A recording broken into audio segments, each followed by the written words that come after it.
Hi అండి, నమస్తే. Welcome back to my channel.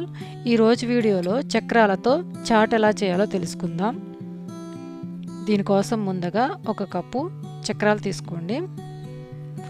అందులోకి సన్నగా తరిగిన ఉల్లిపాయ ముక్కలు, సన్నగా తరిగిన టమాటా ముక్కలు, కొంచెం కొత్తిమీర, సగం చెక్క నిమ్మకాయ పిండుకొని కొద్దిగా ఉప్పు వేసుకొని ఈ విధంగా కలుపుకోవాలి.